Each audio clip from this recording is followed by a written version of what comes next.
this is part of my planning. So this is the forecast 2022, forecast 2021. Some of the things that we look at, the astrology magazines that go through the month, the stock trader almanac for 2022, the stock trader almanac for 2023. I spend the time to go through and analyze and take out the key points that's going to be valuable for us on a long term, and to have confidence that when I'm putting things in a report, or I'm saying that, hey, here's how I think the market is going to be, and this is why I think it's going to be bullish or bearish. You guys know it's not just somebody writing it out, right? We spent 3 or 4 days, going through and flipping through this stuff, and then over time we have folders that we already know. So, outside of the membership, I think I spend about, like $2,000 a month on, or something crazy on resources that help us make good trading decisions, right? And that's long-term, short-term, and it pays off, 1 or 2 good trades. Sometimes, we get more than that a month. we make a lot of good trades, but if I can get everybody looking into it, right? And so BlackRock, I think I share that. I'll put it in here. Mike probably gonna be mad. He's like, man, you didn't spend time with me, and the money you ain't spent. And he's like, now you can give it all out on the mastermind call.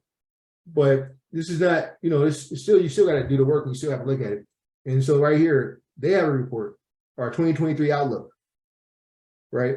And this outlook is, what does the guys that are investing billions of dollars, what do they think, right? Because at the end of the day, the retail guys don't do nothing to the market, right? So when I'm talking about IMF and World Economic Forum and BlackRock, I'm talking about people that are actually can move the market with what they believe. So it's worth our time to read that information, to be like, all right, well, I don't care what you're saying. This is what the big money is saying they're doing, right? And so their playbook, and they got in their site, whether things are on and off, right? Are they, not getting in? Their thing for I think on their site somewhere, insights, investment, inside their site, man, they share so much good information. I'm trying to find out. On one of them, it shows, they have weekly commentary, and they also show their risk on and off in real time. And I'll find it somewhere. I'm not going to do it. I had it up, and I took it down. Anyway, it is in there. It's in this book as well.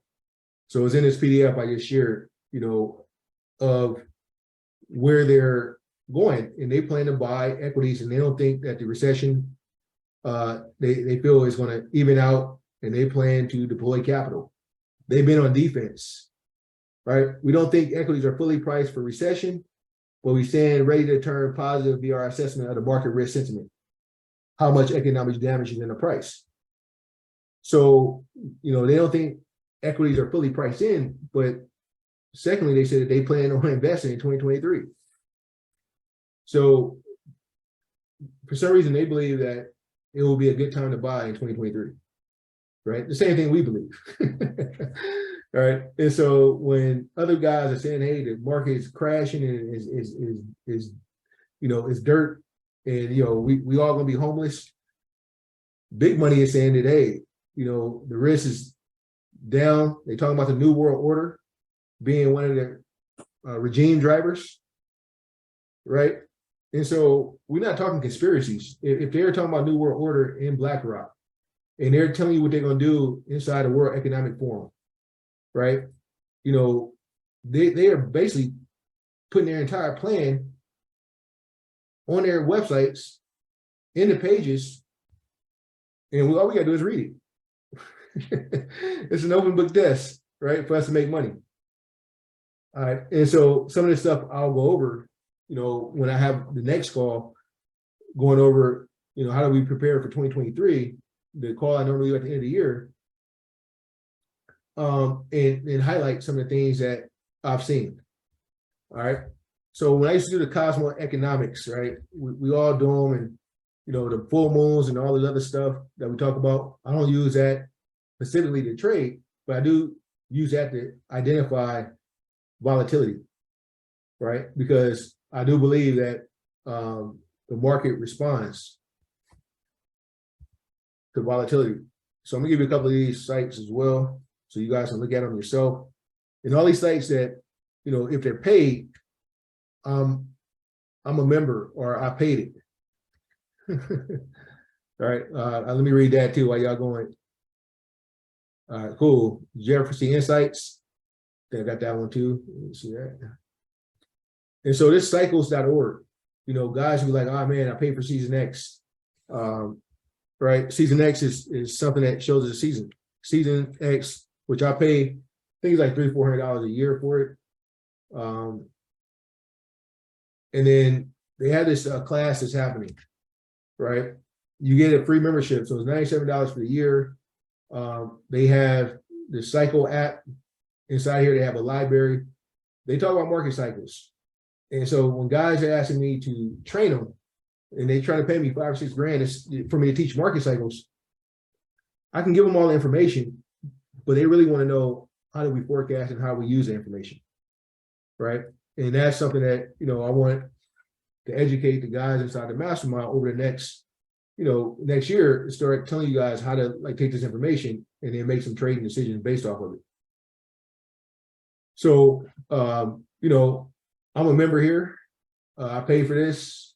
It's cheap, $97 a year to have access to some of these classes. I think that one class, the forecast, is over 2 days. So what happens is a lot of times we don't have time, right? We don't have time to go and sit. I don't have time to go to every class and sit. So I was like, let me just share this with some of the members, because the more educated I can get you guys, some of you guys may have time to go through one of the classes, and now we all become better, right? Here's another cycle scanner. So you get membership, which is $97 a year. Then they have a cycle scanner, right? Which is all the experts. They come in here. Yeah, I need to every year I got to re-sign up. And so, you get the, let's see if maybe my membership expired. I thought I'd do it. I pay for it around December or January, one of those, but every year. All right, let's see if it comes up real quick. All right, so I got to sign back up. And so I normally sign up December, January, and then it goes for 12 months. So it's an annual membership. I can't show you the app, but it kind of looks like Season X a little bit. Like they all the same. So instead of paying $300 for Season X, it has less stocks on this app. It has Bitcoin and Ethereum. Season X just has more. All right. And so, I look at this as well. We also look at it, Brandon puts his, Maurice puts his report together. We all look at that, because we also want to back up what we put with some type of information. All right, the Smart Investing blog, it actually has a lot of cycle information, right? And then it also has, when we talk about banks and new banks are coming up, EWI Global Perspective, I'll read some of this information because they talk about cycles, right? I had to go to the home page, and it might be outdated for right now. I got a bunch of folders that have a lot of this information of what I use.